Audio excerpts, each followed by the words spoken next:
Welcome to Chapter 6 of the Manitoba Fitness Council Aquatic Fitness course. In this chapter, we'll talk about the properties of water and how they impact the movements that you'll choose for your class.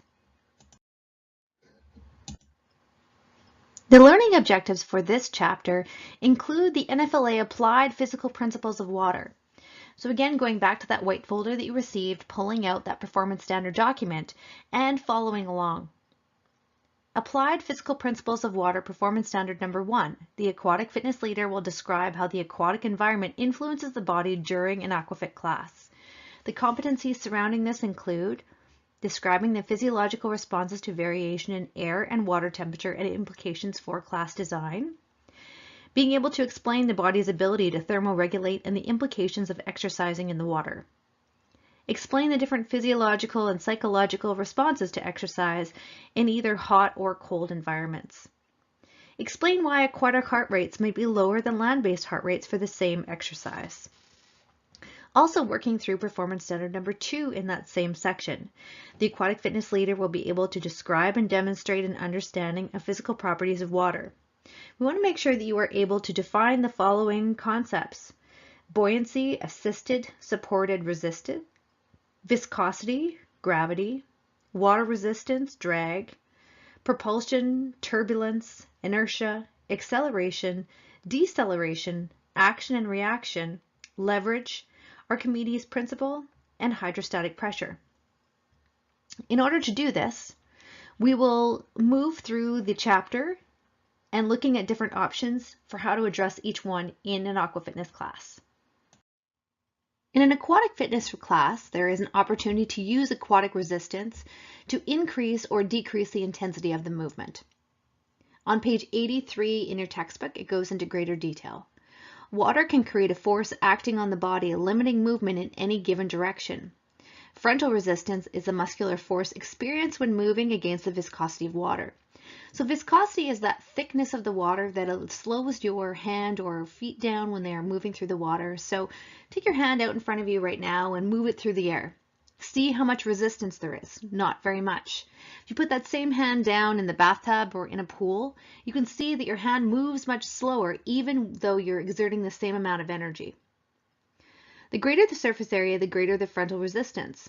Looking at the image above in the picture, to see how the top swimmer has less frontal drag than the one below. So you can see how the one in the bottom picture has his legs down towards the bottom of the pool, creating a lot more frontal resistance on the body. Now in aquatic fitness, this happens a lot. It is not like swimming. In swimming, we'd be looking for more of the top picture in order to create the least amount of drag forces so that you can move through the water and get from point A to point B quicker. In aquatic fitness, lots of times we are able to play with the drag forces, creating more frontal resistance by unstreamlining the body. Now let's start to play with the application of resistance in aquatic fitness. When we look at the movement factors that are listed on the left-hand side, let's talk about how each one of these things changes the movement so that it either decreases or increases the level of resistance.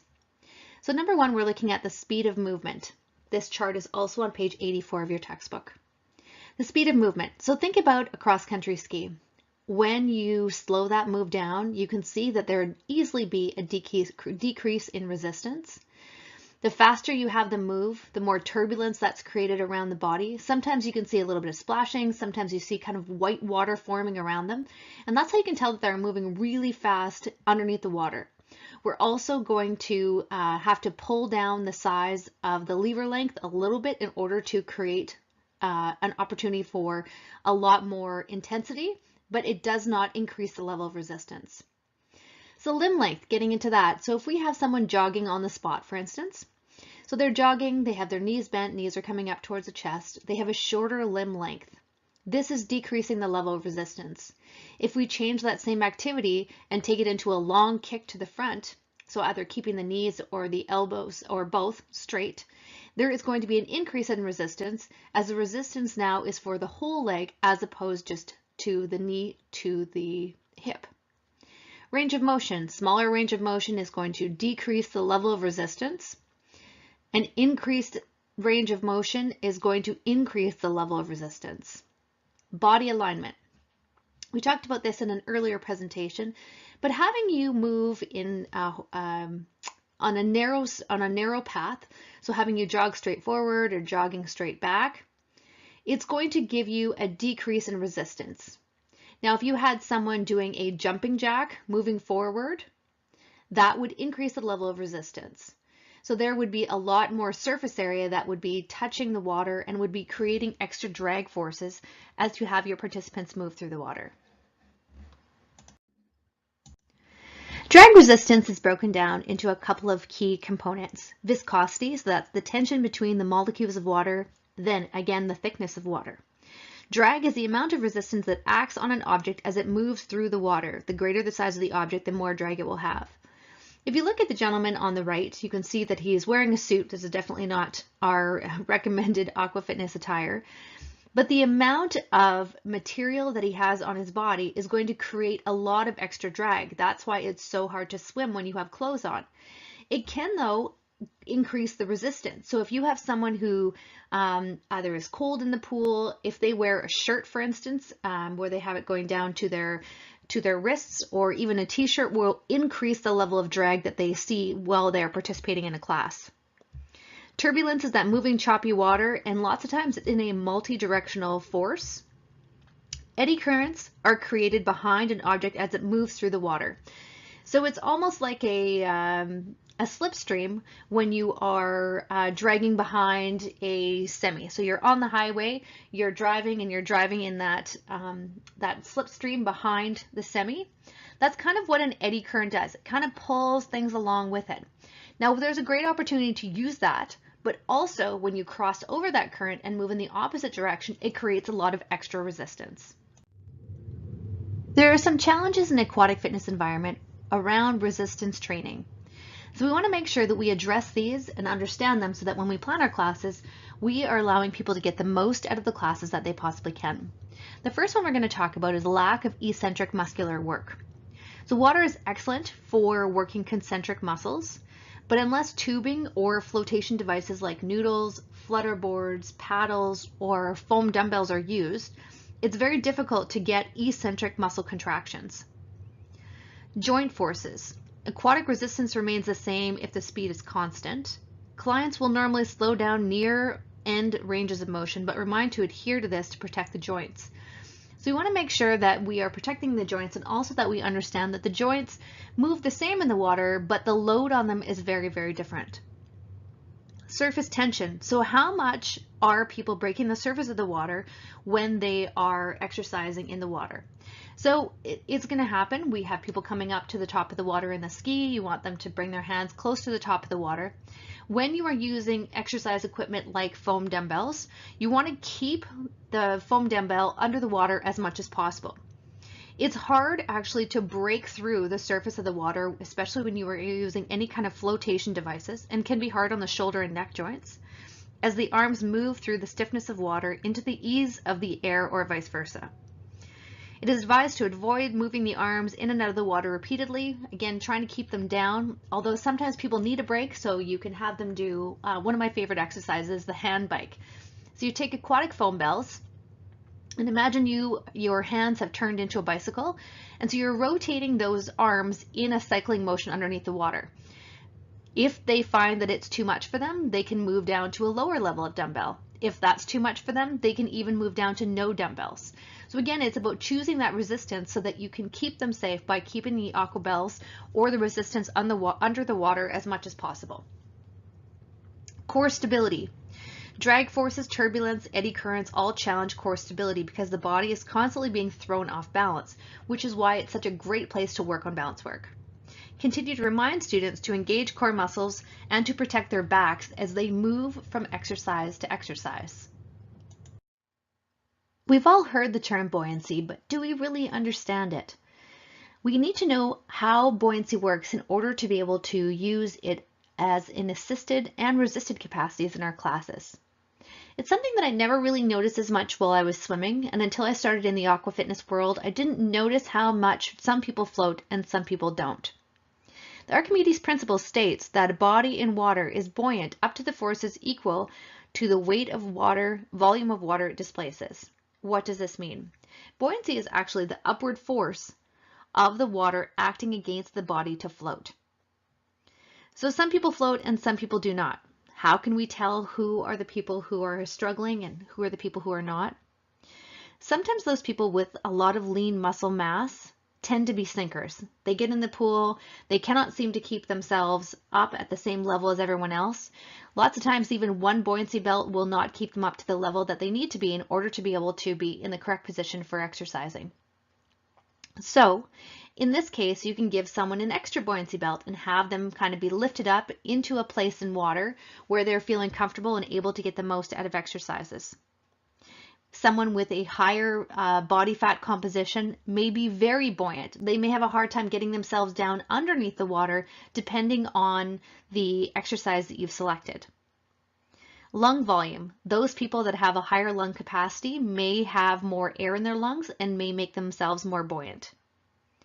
What about a stable body position? The center of buoyancy is just below the lungs and the center of mass is above the belly button. So think of if you had your whole core in a line straight up and down, you would have a better handle on buoyancy than you would if your hips were in front of your shoulders or if your hips were way behind the shoulders. External buoyancy equipment can help, so you can use noodles, buoyancy belts, you can use flutter boards, you can use foam dumbbells. There's lots of different things that you can use. You can even use a life jacket if someone feels that they're just not comfortable in the water and need that extra level of protection. Now there's lots of benefits that come about because of the opportunity to use buoyancy in the pool. Did you know that a person in neck deep water will only experience 10% of his body weight? This is great for anyone who has knee, hip, or general arthritis. It is a reduction in gravitational forces that enables them to move either free from pain or with a lot less pain. Moving against buoyancy is a great form of resistance training. This resistance can be increased when using flotation equipment like dumbbells. So we were talking about it a couple slides back, but having a dumbbell underneath the water and resisting buoyancy by pulling that aqua bell down through the water is going to be able to use those muscles that on land are easily assisted in those same movements. What about buoyancy assisted movements? Movements that follow the same upward path as buoyancy. So how do we make those a little bit more difficult? So we can have people lift their aqua bells up to the count of 3, for instance, or to the count of 5. So resisting buoyancy so that they can move all the way up in a buoyancy assisted movement. If you just have them moving up and down and don't cue this, the movements become actually much easier. The speed of movement drag forces can still make them challenging.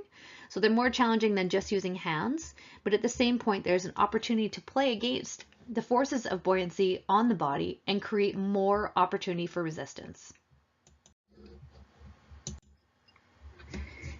Buoyancy also challenges core stability. So how can we do this?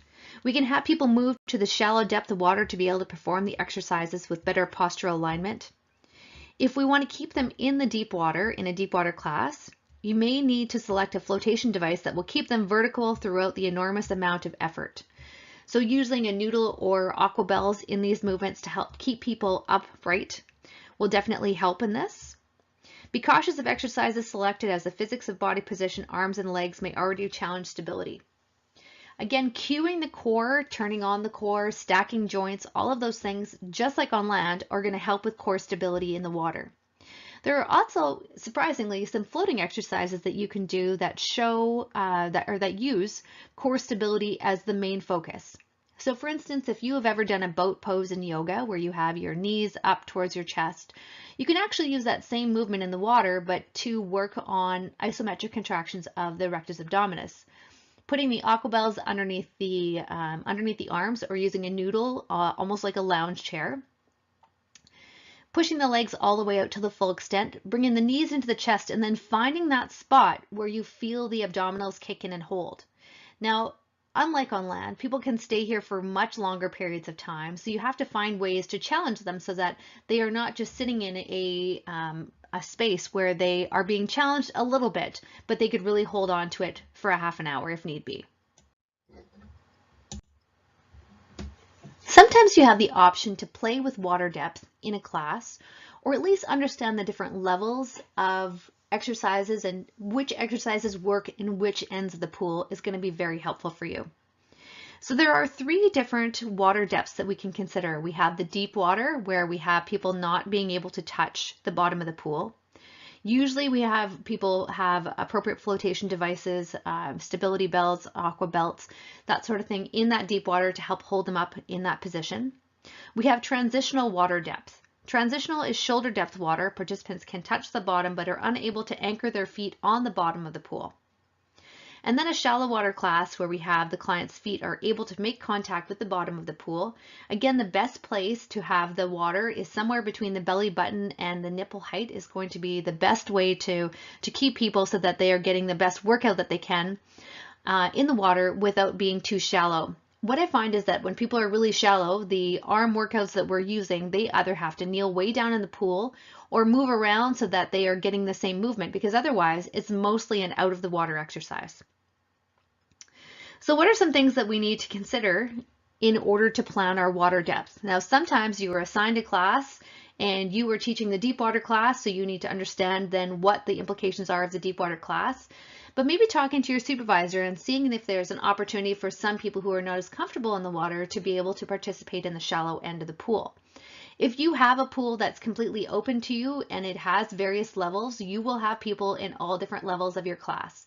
Even if it's advertised as a deep water class, some people, if they come and there are shallow water options, will still do the class in a shallow water environment. So it's important to understand that, so that when you plan classes and you know that this happens, that you can plan for those movements that are going to work better in the deep end and how you can change them up for those people that are going to be standing in the shallow end. Have to think about impact. So can joint impact be reduced by doing the same drill in deeper water? We want to make sure that we have the opportunity for people to do the drill. So for instance, if you were doing a tuck jump and you wanted them to push really hard off the bottom of the pool, can they still do that in the deep water? The tuck jump is completely different. It looks the same, but the level of impact is completely different in a deep water class than it is in a shallow water class.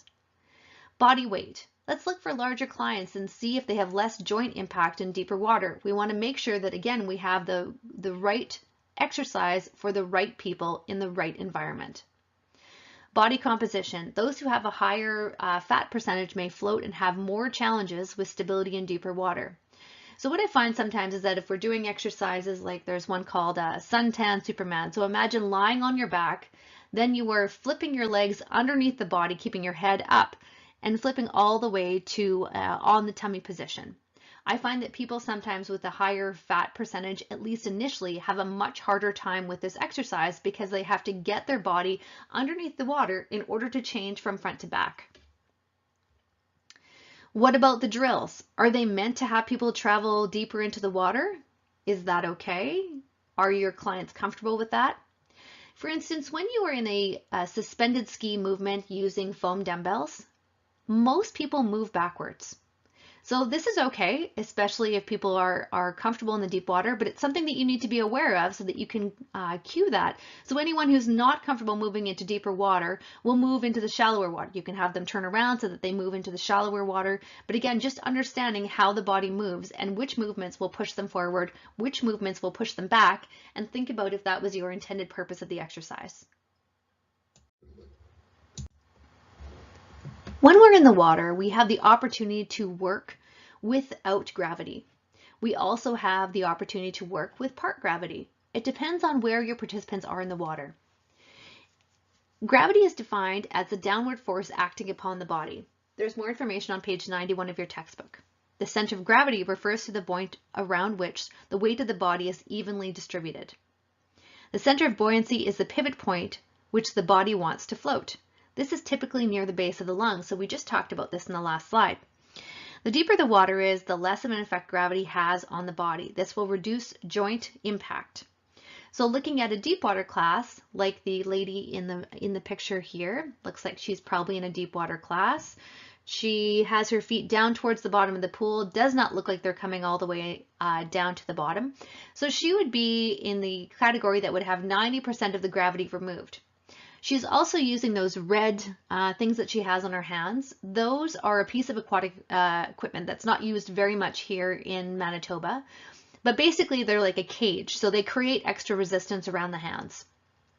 When you have people moving into a waist-deep shallow water class, only 50% of that gravity is removed, and therefore we have to understand that there's much more impact that can happen.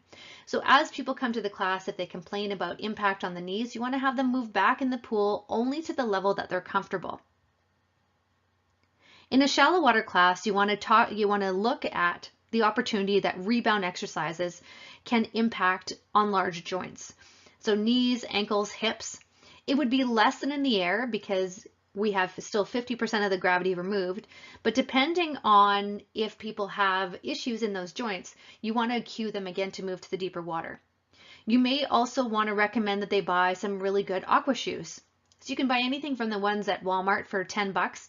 There are ones that you can buy from a store here in Manitoba, and I can tell you about that if you call the office, where they have aqua shoes that actually have full arch supports. They are meant for the water, and the water drains out the bottom. So it's going to give you an opportunity to create some extra resistance, but it is also going to give you less impact on the bottom of the pool.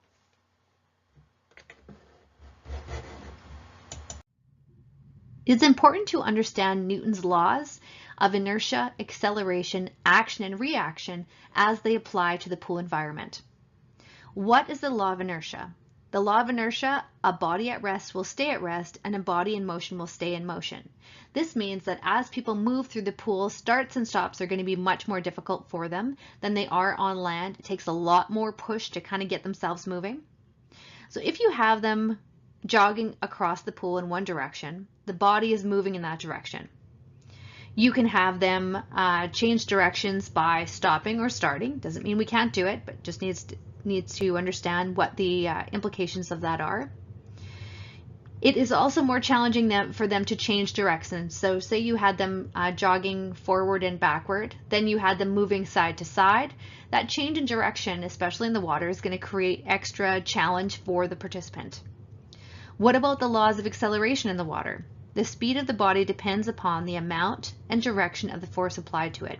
In the water, it takes 4 times more effort or force in order to double the speed than it does on land. This means that when you are looking at intervals of fast and slow, it'll be very challenging for students and will induce a high cardiovascular response. So again, getting back to those Tabata drills, if you had someone doing a 20-second, 80%, 10 seconds of doing nothing, which is what the Tabata drill says that we're supposed to do exactly, during that 10 seconds, their body would be stopping. So the movement to get moving would be a much harder move, so they would require 4 times the energy to get moving from a stop position than they would if they had kind of kept themselves moving.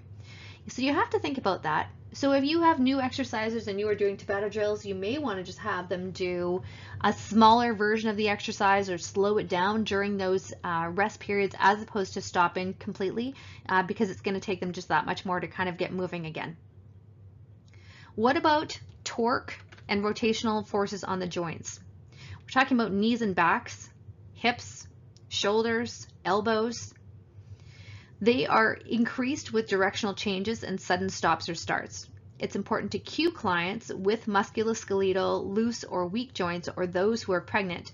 Make sure that we protect them against torque so that they can understand it, and if they feel it, how they can adjust their stance or their movement in order to avoid it.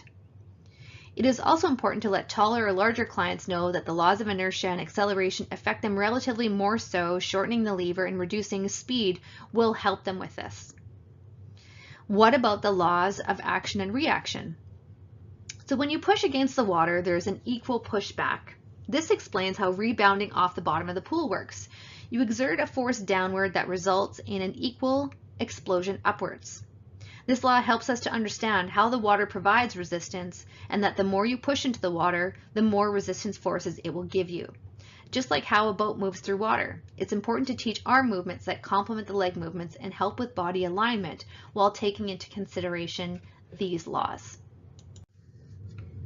How can we use our knowledge of levers to change the movements and create extra resistance or less resistance?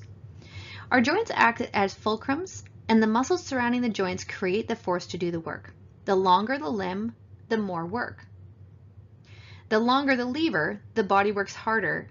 It creates more opportunity for calorie expenditure, also creates more opportunity for full range of motion exercises. But the shorter levers can assist in increasing the speed of the movement and are often used much more in the cardiovascular section of the class. So what about our challenges? Teaching on the deck at a speed and lever length that can be done in the water. So we're going to look at, in some videos a little bit later on, how we can use a chair to assist this, because what we demonstrate is what our participants will do. So if you demonstrate a cross-country ski where you are moving just with a very short lever length, where you're bending the knees, bending the elbows, that is exactly what your participants are going to do in the pool. So we need to make sure that we have the opportunity to demonstrate these appropriately so that people will have the understanding of what they're supposed to do in the pool. We also need to know that larger, taller bodies will have increased challenge when limbs are lengthened, as this requires more effort because their limbs are much longer. So what is hydrostatic pressure, and why is it important to understand this concept with regards to aqua fitness? In our picture here, we have a picture of some compression socks. So in the compression socks, what their job is they create extra pressure on the outside of the skin of the leg in order to be able to push the blood back towards the heart. So hydrostatic pressure is the inward force exerted on the body by the water. So it acts very much like a compression sock, but for the entire body. So what are the benefits? It aids in venous blood return. This is because during vertical immersion, there is more pressure at the feet, squeezing the lower extremities, assisting the vein to push the blood back to the heart. The greater the blood volume returned to the heart allows the heart to pump more efficiently, therefore reducing the heart rate even when at work. This also helps participants who develop lower body swelling edema, and those who have poor circulation, as the water will assist in this process. That is one of the huge benefits. One of the challenges: clients with hernia, kidney disease, high blood pressure, respiratory disease, or heart condition may be advised by their physicians to avoid aquatic exercise because of the effects of the hydrostatic pressure. More information on page 95 and 96 of your textbook.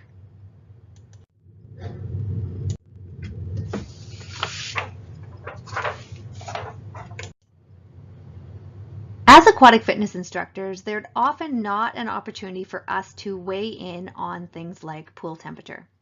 So let's talk about the advantages of warm water, the advantages of cold water, and how we are going to work to accommodate thermoregulation in both of those options. Warm water pools are really nice. They promote relaxation, they increase flexibility. The disadvantages of warm pools include overheating and elevated heart rate. Now, there are some warm pools here in the city of Winnipeg. There's 2 warm pools, and you can still teach a cardiovascular component in them. They also will allow you to teach things like aqua yoga, which is an option for you to be able to have people stretch out in the warmer water after they have warmed up. Advantages of cooler water: it constricts, increases the efficiency of the circulatory system. It cools the body down during cardiovascular training. The disadvantages, though: shivering and muscle tightness. So we need to make sure that we understand these. There's also some challenges for the instructor, depending on if you're inside or outside. If you are in a warm pool area, the water temperature is warm, the air temperature is much warmer. So it's something that we have to prepare ourselves for, depending on the level of exertion you're planning on using on the pool deck, that you understand what that can mean for you as well. Even small pool temperature changes can cause a large change in participants feeling warm or cold. In the pool that I work at, lots of times they'll post the temperature on the side of the pool, and sometimes I think that's a good idea, and sometimes I think it isn't, because sometimes people will come in, if it's in the wintertime, they come in from the cold outside, they come and they get in a warm shower, and then even after that, the warm pool doesn't feel as warm as it does other times, even though it's at the exact same temperature. Other factors that we need to think about in this particular environment: air temperature. So when people are getting out of the shower, getting into the pool, encouraging them to bring their towels maybe along with them to the side of the pool so that they are shivering for less time getting to the pool, also shivering for less time when they get out of the pool. Humidity can also be a real challenge for instructors to work through in a pool environment. Air circulation. So sometimes there's vents that are right close to where the instructor is teaching. There may also be sometimes a little bit of a chemical smell in pools. It's something that you have to talk to maintenance about if that's something that you see in the pool that you are working at. Percentage of body in the water. So when we talk about shallow water class or a deep water class, you should have people be mostly immersed in the water. So they should be, think about if you were chest down in water, you would have a lot of your body inside the water. We do tend to see people that'll get in the pool, they keep their arms and legs real close to their body, not a lot of big movements. And what this doesn't allow for, it doesn't allow water to kind of get in there and warm up those joints. So in the warm up, we want to make sure that we are again taking those arms away from the body, taking them forward and back, and giving them an opportunity to really warm up the body, releasing the synovial fluid into the joints. Also the percentage of body fat. So again, we have people that come to the pool and have very low levels of body fat. These people might need to wear a shirt in your class. It's something that you need to be aware of. If you see them shivering constantly, they're not going to be able to get the best workout. And so maybe something like adding a shirt will really help them. I haven't seen anyone wear a wetsuit to class, although I have had people threaten to do it in the past. Time to test your knowledge. You may want to pause the video after each question comes on. We're going to give you a couple of seconds to come up with the answer if you want to go and look in the book and try and find the answer, or you can just pause it and write down your answer and then play the video. Changes in direction, speed from stationary to travel is which of Newton's laws? It is the law of inertia.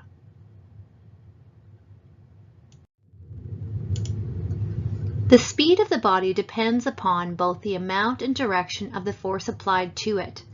This change in intensity is which of Newton's laws? The law of acceleration.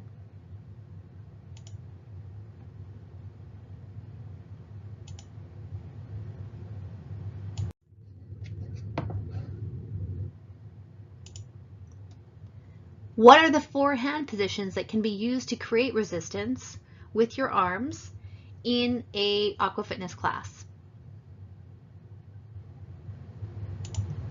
Slice hand, fist hand, cupped hand, or webbed glove. True or false? Increasing the range of motion will increase intensity and recruit more muscle fibers. We talked about this one a lot. I hope you said true.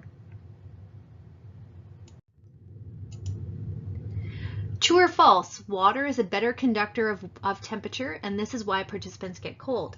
Now, we didn't talk about this a lot in this presentation, but the information is in your book. The answer is true.